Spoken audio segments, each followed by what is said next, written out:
pada malam hari ini agak sedikit berbeda dan istimewa karena kita akan berbicara mengenai bagaimana caranya kita mengenal potensi diri kita masing-masing.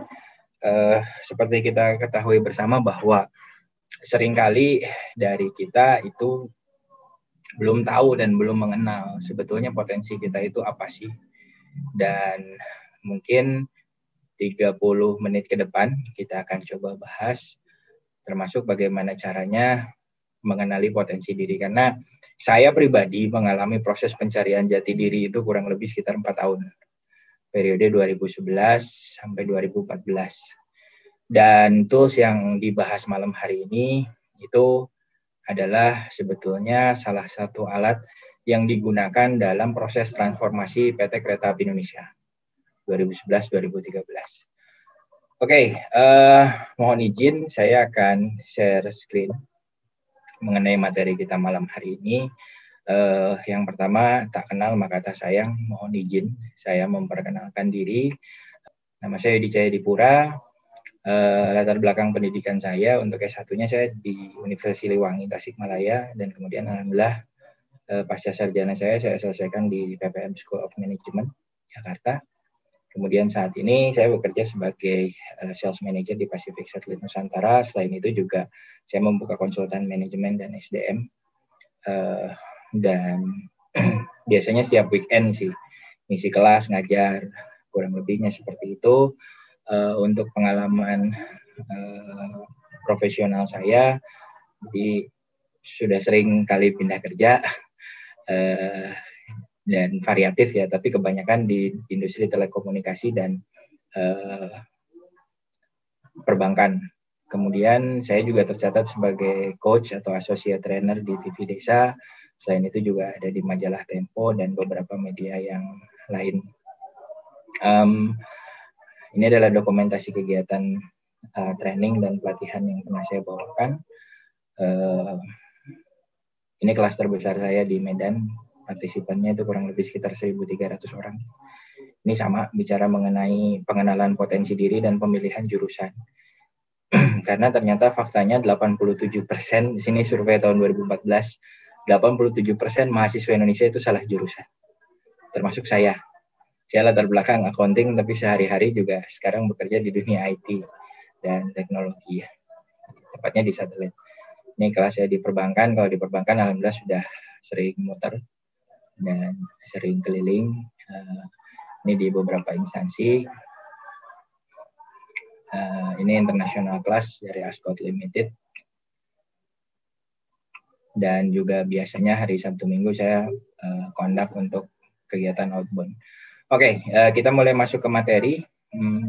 Materinya agak berat, mudah-mudahan saya bisa bawakan seringan mungkin dan bisa sangat mudah dipahami oleh pemirsa sekalian, karena ini adalah tools yang juga merubah hidup saya. Sampai sekarang saya merasakan begitu indah dan luar biasa karunia dari Tuhan terhadap kita semua. Saya belajar langsung dari foundernya, dari Abah Rama. Mungkin nonton juga malam hari ini. Mohon izin Abah, saya bawakan materinya. Sebelumnya saya ingin membahas dulu mengenai industri 4.0. Jadi sering mungkin kita dengar ada revolusi industri yang pertama, itu kita ketahui bersama. Jadi mulai di sejarah secara umum menyampaikan bahwa revolusi industri pertama itu terjadi di Inggris. Dan di situ pertama kali ditemukannya mesin uap. Dan mesin uap mulai digunakan sebagai alat bantu untuk mengganti tenaga manusia. Kemudian mesin-mesin itu kemudian dikumpulkan. Itu jadilah revolusi industri kedua. Mesin-mesin itu jadinya dikumpulkan, jadilah pabrik yang memproduksi massal sebuah produk. Kemudian dari mesin-mesin itu, selanjutnya mesin itu juga dilengkapi dan ditambahkan dengan perangkat komputer, sehingga menjadi smart machine. Nah, ini di revolusi industri ketiga kita bicara mengenai komputer dan otomasi. Jadi mesin-mesin tersebut yang tadinya satu mesin harus dioperasikan satu orang, ketika masuk komputer di dalamnya, mungkin satu bagian itu hanya cukup dioperasikan oleh satu orang karena segalanya sudah terkontrol secara digital. dan ada unsur komputer atau kecerdasan buatan tertanam di dalam. Dan kita sekarang sudah mulai masuk ke revolusi industri yang keempat. Revolusi industri keempat atau industri 4.0. Apa itu industri 4.0? Industri 4.0 itu ternyata di sini terjadi mesin dengan mesin. Makanya gambarnya seperti ini. Mesin dengan mesin itu bisa ngobrol tanpa harus ada intervensi manusia.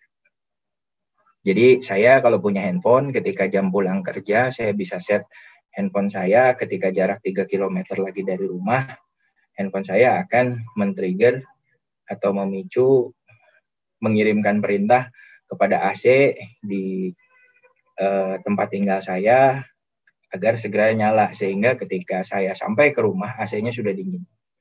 Dan beberapa tahun yang lalu kita juga mengenal namanya kulkas Android, walaupun mungkin belum banyak di Indonesia. Kulkas Android itu di dalam raknya itu ada semacam timbangan, dan kita bisa set di timbangan itu misalnya isinya itu harus daging sapi 5 kg. Terus tiba-tiba pagi-pagi keluarga kita memotong daging kurang lebih 1 kilo, dimasak untuk dimakan bersama. Nah, karena kulkas itu dagingnya, logiknya dia harus ada 5 kilo, sehingga dia teriak-teriak. Dan kita sudah set sebelumnya ketika daging kurang, dia akan melakukan pemesanan ke tukang daging. Nah, sampai akhirnya sore hari atau siang hari datang kurir nganter daging sejumlah 1 kilo. Yang pesan siapa? Yang pesan kulkas. Yang bayar siapa? Yang bayar kita. Nah, ini adalah industri 4.0 di mana mesin dengan mesin bisa ngobrol, bisa saling berdiskusi tanpa harus ada intervensi manusia. Nah, kemampuan manusia di era ini pun berbeda. Ketika revolusi industri pertama di Inggris, tokohnya yang terkenal salah satunya Henry Ford, dia bilang, yang saya perlukan dari karyawan saya hanya tangan dan tenaga, pikiran dan hati sering bermasalah simpan di rumah. Jadi itu murni bicara skill. Jadi sekali lagi, yang saya perlukan dari karyawan saya hanya tangan dan tenaga, pikiran dan hati sering bermasalah simpan di rumah. Karena ketika kita masuk pabrik, ya aktivitasnya akan rutinitas seperti itu. Kalau kita misalnya pasang baut nomor 4, ya akan terus-terusan seperti itu, nggak perlu mikir, nggak perlu segala macam. Tapi kesini di revolusi industri kedua, ketiga, dan selanjutnya ternyata industri itu dituntut untuk bisa berkembang, untuk bisa tumbuh. Di situ perlu orang-orang pintar. Oleh karena itu kesini kita melamar pekerjaan diperlukan yang namanya pendidikan minimum.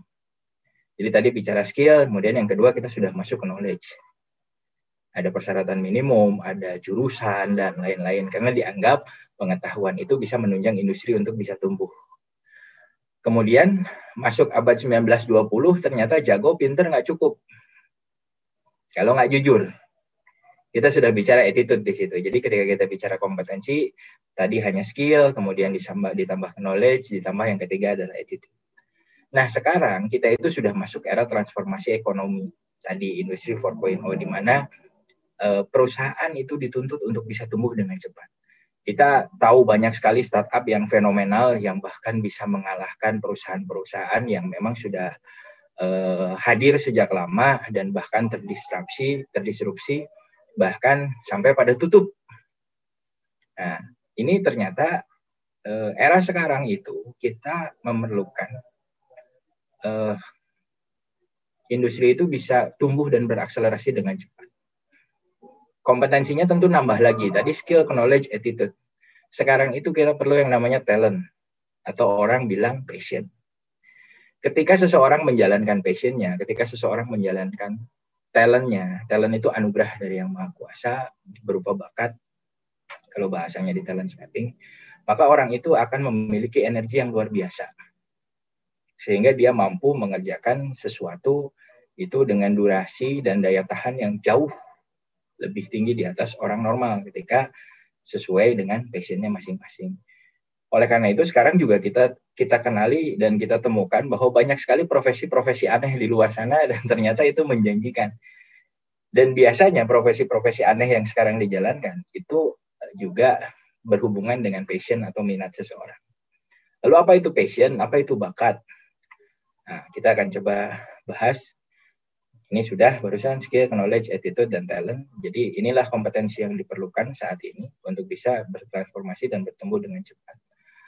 Sama halnya mungkin waktu tools ini digunakan di beberapa perusahaan, itu biasanya kita mengedepankan dari sisi assessment T-nya, talent. Jadi talent mapping itu untuk mengenali talent, untuk mengenali passion-nya. Fungsinya seperti apa sih? Contoh, keras kepala. Keras kepala itu bakat. Keras kepala itu gift, pemberian. Kalau bahasa talent mapping-nya itu komen. Kita bisa bayangkan bersama ketika ada orang yang keras kepala kemudian ditempatkan di customer service.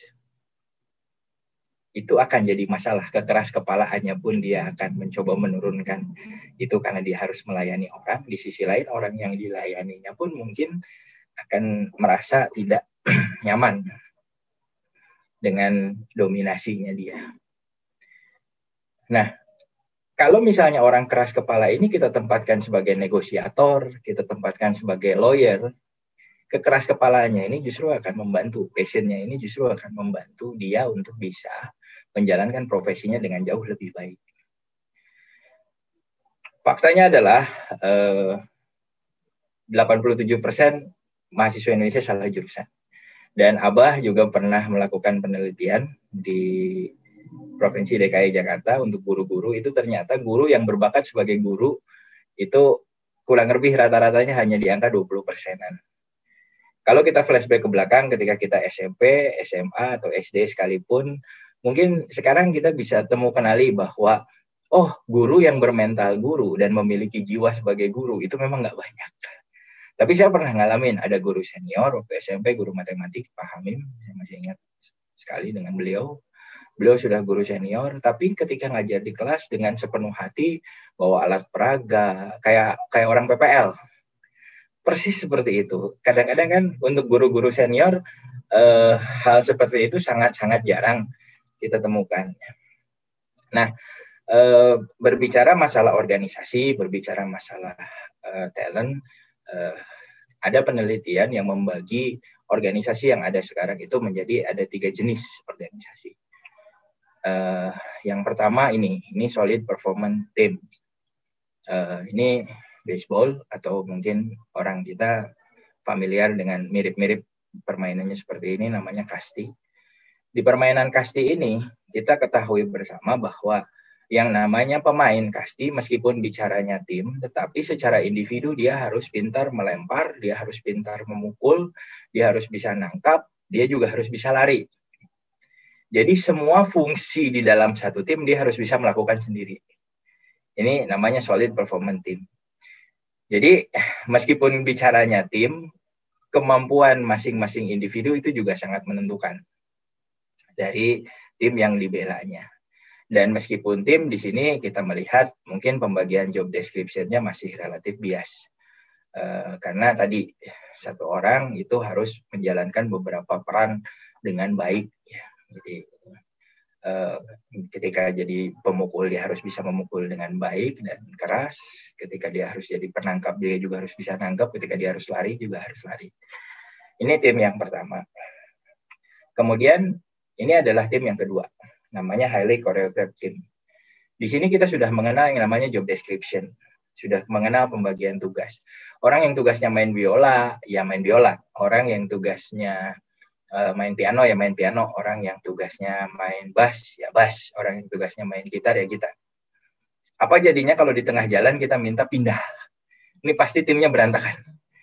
Jadi kalau tadi yang pertama solid performance team, itu tim anggota tim itu harus bisa mengerjakan A sampai Z sendirian, meskipun bicaranya adalah tim. Pembagian tugasnya hanya pada waktu tertentu saja dan posisi yang ditempatinya seperti apa. Kalau yang ini sudah ada pembagian job description dengan jelas. Jadi kita masing-masing sudah punya tugas masing-masing, tetapi tidak cukup fleksibel. Nah, tim zaman sekarang yang dituntut itu tim seperti ini. Beberapa organisasi dan hampir mayoritas mungkin bergesernya ke sini. Tapi balik lagi ya, ketika kita bicara industri manufacture atau pabrik dan lain-lain yang relatif sudah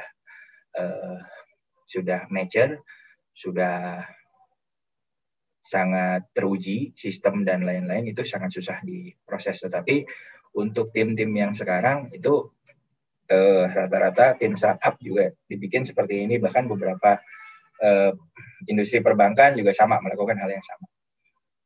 Highly improvised team, ini tim ketiga. Di sini kita lihat adalah tim sepak bola. Tim sepak bola ini pembagian tugasnya sudah jelas. Ada back, ada pemain sayap, ada kiper. Tetapi ketika urusan mencetak gol, tugas utamanya ada di striker. Tapi meskipun saya misalnya seorang back, ketika sudah ada di depan gawang dan memiliki peluang untuk mencetak gol, saya nggak mesti nunggu striker dulu untuk mencetak gol. Tapi itu bisa saya lakukan sesegera mungkin. Yang penting urusan mencetak gol itu mungkin bisa dibilang mau mencetak gol, mau bertahan, mungkin bisa dibilang itu urusan semua anggota tim meskipun ada job description, tetapi cukup fleksibel ketika urusannya dengan organisasi. Tujuan utama organisasi itu harus bisa dicapai bersama. Tim ini lebih fleksibel dan misalnya Piala Eropa hari ini ketemu tim A, besok ketemu tim B. Itu strategi mungkin ganti. Strategi juga mungkin berbeda. Lincahnya tim ini tuh seperti itu. Misal, kita akan melawan striker yang jangkung. Mungkin pelatih juga akan memasang seorang back yang juga memiliki tinggi badan di atas rata-rata. Begitu juga sebaliknya. Jadi, ini sangat-sangat fleksibel, sangat-sangat lincah, agile, dan sangat diperlukan kejelian dan ketelitian untuk meracik sebuah strategi dan sangat bisa adaptif dengan kondisi dan situasi di lapangan. Nah, di sini juga tentunya diperlukan orang-orang yang berbakat yang mengisi posnya masing-masing. Oke. Ini talent mapping ditemukan oleh Abah Rama. Saya belajar langsung dari beliau. Untuk nanti yang mau tes, silahkan akses ke www.temubakat.com. Ini gratis dan nanti juga teman-teman, Bapak Ibu, pemirsa sekalian, pemirsa TV Desa akan bisa mendapatkan hasilnya di situ dan minimalnya kita bisa tahu, oh ternyata posisi kita tuh seperti ini di sini dan cocoknya pekerjaan apa. Tapi ada juga tips dan trik yang mungkin bisa digunakan bagaimana kita bisa mengenali potensi diri kita dengan lebih baik. Nah, menurut Tal Ben Shahar, kerja dan motivasi itu dibagi 3 golongan. Kita termasuk yang mana? Silahkan dijawab sendiri. Yang pertama itu ada golongan yang memang asal kerja. Kemudian motivasinya adalah gaji dan bayaran, bekerjanya itu sebagai kebutuhan hidup, harapannya tidak ada. Mencarinya TGIF. TGIF itu kalau bahasa Sunda itu NGIJ. Nuhun Gusti ya Jumaah. Jadi kalau setiap hari Jumat kita yes, besok libur, hati-hati, kita berada di zona yang bermasalah. Jadi kita tidak memiliki motivasi yang lebih untuk melakukan sesuatu di pekerjaan kita. Dan itu menjadi kendala tersendiri karena umur kita semakin ke sini, semakin berjalan terus dan nggak bisa balik ke belakang. Prestasi juga pastinya tidak bisa kita raih dengan maksimal. Dan sampai akhirnya karir dan penghasilan kita juga tidak bisa maksimal dibanding dengan rekan-rekan yang mungkin bisa jauh lebih mengenali potensi dirinya seperti apa.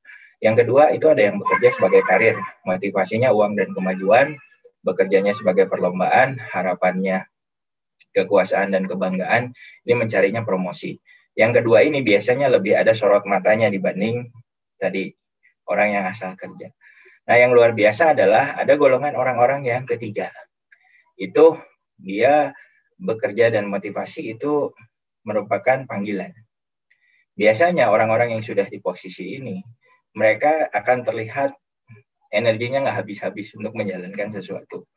Kita bisa lihat, misalnya di sini kita melihat Pak Suryo Koco dengan TV desa dan komunitas desanya yang terus beliau kembangkan, ini tanpa kenal lelah dan energinya sepertinya terus-terusan jalannya, itu sudah dipanggilan biasanya. Motivasinya amanat dan perintah Tuhan, bekerjanya sebagai khalifah, utusan yang di atas, kemudian harapannya berkontribusi memberi manfaat kepada orang lain, dan luar biasanya ini, dia akan mencari lebih banyak tugas. Jadi ketika orang sudah ketemu passion-nya, orang sudah ketemu bakatnya di mana dan dijalankan itu, biasanya mereka akan minim dimotivasi, mereka akan minim di supervisi, tetapi secara produktivitas akan jauh lebih meningkat. Nah, ini Setiap perancang dan pencipta itu menciptakan sesuatu pasti punya maksud dan tujuan. Jadi Allah itu tidak iseng bikin Yudi asal jadi di Tasik gitu. Enggak. Pasti punya tujuan. Kita kesampingkan dulu slide. Saya ingin cerita. Saya pegang sebuah cangkir di sini. Saya tidak kenal yang mendesain cangkir ini siapa. Yang membuat cangkir ini siapa. Saya nggak kenal.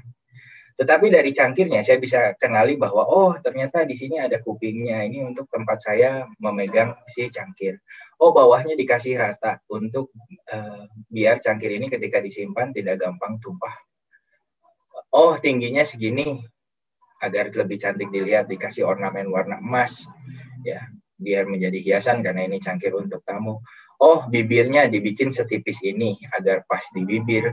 Oh ukurannya tingginya sekitar 10 cm agar mudah dibawa dan lain-lain. Padahal bisa saja ini desain tingginya 1 meter gitu. Tetapi si perancang tidak bermaksud ke situ. Si perancang maksudnya adalah bagaimana caranya cangkir ini cantik.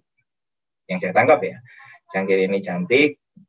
Ketika ada tamu merasa terhormat dengan disuguhkan air minum melalui cangkir ini dan indah serta ukurannya dan pas untuk bisa digunakan untuk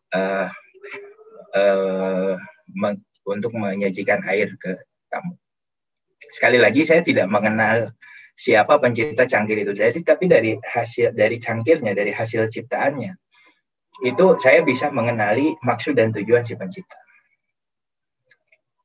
Nah, saya pun pernah berdiskusi ketika misalnya dulu Abah pernah ngasih wejangan ke saya, Yud, saya bikin bis terbaik. Saya kasih joknya ada 40, saya kasih AC, saya kasih TV-nya ada 3, saya kasih toilet, saya kasih karpet. Kira-kira untuk ngangkut apa ya? Orang Abah. Kenapa orang ya? Karena ada joknya. Berapa banyak orang yang 40? Kenapa 40? Karena joknya jumlahnya 40. Kenapa ngangkut orang ya? Itu tadi ada toilet, ada AC. Kemudian Abah nanya ke saya, Yud, bis itu saya kasih ke kamu. Terus tiba-tiba bis yang sudah bagus itu kamu pakai untuk ngangkut domba. Kira-kira gimana Yud? Bisa nggak? Ya bisa Abah. Tapi saya nggak Yud? Ya saya Abah. Kira-kira saya kalau sebagai pencipta bis itu ngasih bis ke kamu, bis yang terbaik untuk ngangkut orang, terus kamu pakai untuk ngangkut domba. Kira-kira perasaan saya seperti apa? Ya pasti kecewa lah Abah.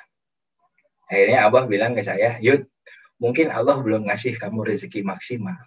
Karena Allah sudah kasih bis terbaik untuk kamu, tapi kamu pakai bis itu untuk ngangkut domba, Allah nggak suka. Karena tadi Allah menciptakan saya itu tidak iseng. Tuhan menciptakan kita itu tidak iseng. Kita sudah dibekali bakat, kita sudah dibekali potensi. Dari mana kita bisa mengetahui maksud dan tujuan si pencipta menciptakan kita? Dari fitur unik, sama seperti cangkir tadi. Kita sudah dikaruniakan bakat, kita sudah dikaruniakan potensi dalam diri kita sehingga kita bisa mengenali sebetulnya tugas kita seperti apa. Saya alhamdulillah diberi kemampuan untuk mungkin senang dan mampu berbicara di depan orang. Ya itulah peran yang harus saya ambil. Ketika itu saya jalankan, Tuhan akan suka dan Tuhan akan memberikan rezeki yang lebih untuk saya. Rezeki itu balik lagi tidak melulu hanya uang. Saya diberi keluarga yang sehat, rukun, istri yang solehah, anak-anak yang sehat, pintar, ceria. Itu subhanallah sebuah rezeki yang tidak ternilai. Bagaimana kita tahu maksud dan tujuan si perancang atau pencipta dari hasil rancangan atau produknya? Ya, contohnya tadi sudah saya sampaikan, itu masalah bis. Nah, kalau kita lihat gambar yang di depan, ini gambar kura-kura. Biasanya yang terlintas di pikiran kita adalah lelet, lambat, ada tempurungnya, hijau. Gitu ya. Terus ketika misalnya dibalapkan dengan kuda, hampir mayoritas dari kita akan menjawab bahwa kuda akan menang melawan kura-kura. Tetapi ketika lombanya dilangsungkan di sungai lebar 8 meter dalam 4 meter, yang menang pastilah kura-kura. Ternyata Tuhan bikin kura-kura juga nggak iseng. Punya tempatnya sendiri. Nah, Saya juga dipesankan oleh guru saya, bilang bahwa Yud, yang pertama kamu harus lakukan dalam diri kamu adalah kamu harus mengenali siapa dirimu. Kalau kamu tahu dirimu kura-kura, jangan pernah latihan sprint di darat. Mau jungkir balik kayak gimana pun akan tetap segitu. Kalau kamu sudah tahu diri kamu adalah kura-kura, latihlah sprint di air, karena medan kamu di situ. Tanpa harus bekerja keras pun, kamu sudah diberikan kemampuan di atas rata-rata orang lain. Dengan kemampuan berenang sebagai kura-kura. Nah, pertanyaan saya, sudahkah para pemirsa TV Desa sekalian mengenali kita itu kura-kura atau kuda? Dan fitur unik apa saja yang sudah Tuhan anugerahkan kepada kita untuk memberikan karya terbaik dan memberi manfaat kepada orang-orang di sekitar kita. Karena tujuan dari kita terlahir di muka bumi adalah bagaimana caranya kita bisa memberi manfaat untuk banyak orang. Itu yang saya tangkap dengan mempelajari talent mapping. Indikatornya ada 4. Yang pertama ada enjoy, jadi kita betul-betul menikmati. Kemudian yang kedua easy, menurut kita itu mudah. Yang ketiga excellent, menurut kita biasa-biasa saja, tapi ternyata hasilnya menurut orang lain itu luar biasa. Dan yang terakhir earn itu menghasilkan. Ya. Jadi kalau indikatornya sudah ada 4 ini, kita sudah berada di tempat yang tepat. Kita sudah pakai bis untuk ngangkut orang. Kita adalah kura-kura yang memang sudah ditempatkan dan mengambil profesi sebagai perenang. Nah, ini enjoy, easy, excellent, earn. Kalau menurut Pak Kusmayanto Kadiman, karena Pak Kusmayanto Kadiman ini juga sahabatnya Abah, ini ada enak, edun, enteng, entuk katanya bahasa Jawa. Nah, kita bagi kuadran aktivitas, bagaimana cara mengenalinya, kita lihat di sini bahwa untuk sumbu Y itu ada passion. Kita bicara masalah yang kuning itu disukai, yang ini tidak disukai. Ini kita bicara sumbu Y-nya.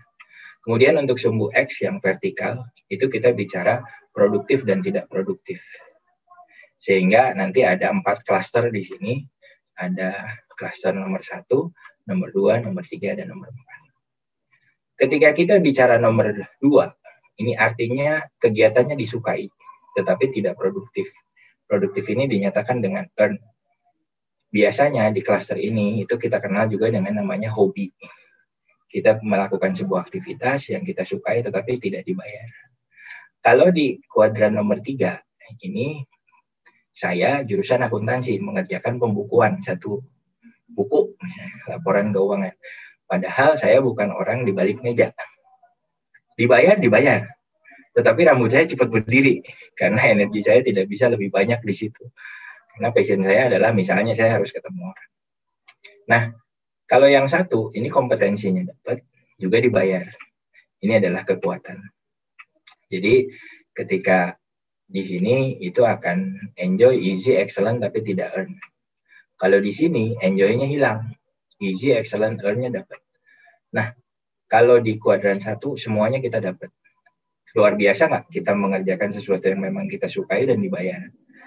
Nah, ini passion tuh di situ ya. Dan ini semua kita gunakan untuk beramal. Amal itu memberi manfaat bagi orang lain dan lingkungan sekitar. Di sini hobi, di sini kita bicara kompetensi, dan di sini kita bicara masalah kekuatan. Nah, ada sedikit perbedaan dari pendekatan manajemen. Kita coba berbicara organisasi sedikit, tetapi agar lebih simpel, saya coba analogikan di sini ada 2 titik ya. Ada titik yang hitam, ada titik yang merah. Nah, ini sedikit berbeda pendekatannya yang dilakukan oleh talent mapping. Talent mapping ini kalau kita bicara sisi kompetensi yang kita jalani dalam organisasi sehari-hari sampai keluar namanya SWOT analisis, kita bicara masalah, pertanyaannya adalah apa masalah Anda? Kita coba atasi. Tetapi ketika kita bicara talent mapping, kita bicara strength, apa potensi kita. Ini yang kita naikkan. Contoh lebih simpelnya adalah ketika kita misalnya memeriksa raport anak yang garis putus-putus ini nilai 7, titik hitam ini nilai 5, ini nilai 9. Modal si anak di mana sih sebenarnya? Nah, kita seringkali ketemu misalnya nilainya 9, oke, selesai, kita puji, bagus, tapi sudah cukup, tidak dikembangkan. Lihat yang 7, oke, cukup, itu juga rata-rata. Lihat yang 5, ini biasanya kita ceramahin si anak. Atau saya biasa bilang Indonesia Raya. Dimarahin, gimana caranya 5 ini bisa naik. Padahal 5 ini paling maksimal naik ke 7 plus stres. Sama halnya tadi, kura-kura disuruh lari. Modal si anak di mana sih? Modal si anak itu di 9. Tanpa harus belajar terlalu keras pun, dia memang sudah dikasih karunia sama yang di atas. Karena tadi yang di atas itu menciptakan kita tidak iseng, pasti dibekali potensi dan kemampuan. Tanpa harus belajar jauh pun, dia sudah di atas rata-rata orang lain. Kenapa kita tidak fokus di sini? Kenapa kita tidak fokus di kekuatan? Contoh yang lain, untuk lebih mempersimpel itu, ini ada kapak, ada bagian yang tumpul, ya, ada bagian yang tajam. Kampak ini ada tiga ujung, ya. Ada 3 ujung. Mana yang akan kita asah? Apakah bagian yang ini titik 1, ini titik 2, ini titik 3? Mana yang akan kita asah? Kita pasti asah titik yang ini. Titik yang memang tanpa diasah pun pasti sudah tajam. Kenapa kita asah itu? Ya modalnya memang di situ. Bisa nggak kita asah titik kedua ini? Bisa. Tapi ekstra tenaga, ekstra waktu, ekstra uang, dan lebih capek. Bisa nggak kita ngasah sisi yang bawahnya? Bisa. Tapi buat apa? Karena itu cuma kayu. Kekuatan kita adalah di sisi yang tajam. Masing-masing manusia punya potensi. Tapi ingat, yang namanya bakat bukan baik atau buruk, tergantung penempatan. Yang ada adalah lemah dan kuat. Tapi itu tidak berarti baik dan buruk. Jadi yang kita pelajari malam hari ini adalah fokus pada kekuatan kita, siasati keterbatasan. Bisa dengan kolaborasi, bisa saling melengkapi, bisa dengan silaturahim. Banyak caranya. Tapi ya tadi, kita itu kapak, ada bagian tajam, ada bagian tumpul. Tidak usah kita mencoba memaksakan bagian tumpul untuk diasah. Karena tadi akan ekstra waktu, ekstra tenaga, ekstra uang, ekstra energi, dan ekstra segalanya. Seringkali kita lupa bahwa tubuh di bagian dari diri kita itu ada sisi yang tajam yang memang sudah jadi karunia dari yang di atas rata-rata orang lain. Itu yang dipakai untuk kita dalam menjalankan hidup sehari-hari dan memberikan amal bagi orang lain. Terakhir, ini gambar buat saya sangat menarik. Ini adalah gambar seekor kucing yang sedang bercermin, tetapi pantulan cerminnya menggambarkan singa. Bisa jadi dia adalah seekor anak kucing sebetulnya, tetapi merasa dirinya singa. Atau dia merasa dirinya anak kucing, padahal sebetulnya dia adalah singa. Ini adalah gambaran orang yang belum mengetahui dirinya seperti apa. Ya, jadi ketika bercermin bagusnya yang ketika dia anak kucing yang tampil adalah anak kucing, ketika dia singa yang tampil pun adalah singa. Ketika yang terjadi seperti ini, mungkin kita harus bertanya lagi kepada diri kita, tadi mencari maksud dan tujuan, kenapa Tuhan menciptakan kita, apa peran yang harus kita ambil. Dan salah satu metode yang bisa digunakan adalah metodenya talent mapping. Bapak Ibu bisa tes di www.temubakat.com, di situ gratis. Dan tools ini memang didedikasikan Abah untuk membangun Indonesia yang lebih baik. Mudah-mudahan bisa ada manfaat untuk semuanya. Dan yang utama, this is very important to see the true you, not someone else. Jadi kita harus bisa jujur pada diri kita, sebetulnya potensi kita di mana sih, ya. Dan apa yang mungkin bisa akhirnya ketika kita jujur, kita tahu potensi kita juga bisa memberikan karya yang terbaik untuk orang-orang di sekitar kita yang kita sayangi dan kita cintai. Itu saja mungkin materi pengantar pada hari ini. Kita akan coba sambung lagi dengan diskusi, misalnya, satu hal, bagaimana sih caranya kita mengenali diri kita ketika kita melepaskan dari semua alat atau tools yang dipakai. Ini kita bicara mengenai personality, mengenai kepribadian seseorang. Salah satu yang bisa dipakai indikatornya adalah teman-teman, Bapak Ibu, pemirsa sekalian, coba menjalankan sebuah aktivitas. Ketika dalam aktivitas itu kita merasa diri kita semakin kuat dan memiliki energi yang lebih. Saya dulu ketika masih bekerja di bank, malam Senin sampai malam Jumat itu nggak bisa begadang. Jam 10 itu pasti sudah lelah, ngantuk. Tetapi ketika malam Sabtu dan malam Minggu, besoknya saya misalnya ada kelas ngajar seharian, saya nyusun bahan sampai jam 3 pagi, kemudian besoknya ngajar seharian, ternyata energi saya kuat dan berlebih di situ. Nah, itu salah satu indikator bahwa, oh ternyata kita punya passion di bidang. Kalau saya kebetulan ngajar dan jadi konsultan. Terus itu dinikmati sampai dan dijalani sampai akhirnya ya bisa seperti sekarang.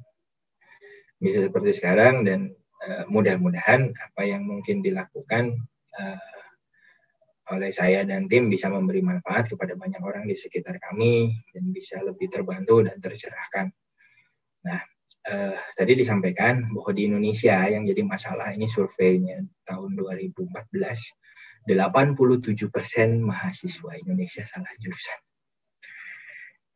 Ini menjadi masalah kita bersama. Kebayang ketika orang, mungkin saya pun akan lain ceritanya ketika dulu saya ngambil Vkom atau mungkin teknologi informasi, mungkin dari sisi keilmuan akan sangat menunjang passion yang saya miliki. Ya, itu saja mungkin. Ini adalah sosial media saya. Kalau yang mau di-add silahkan. Nomor telepon dan email juga ketika misalnya Bapak Ibu pemirsa TV kerabat desa sekalian memerlukan informasi lebih lanjut, monggo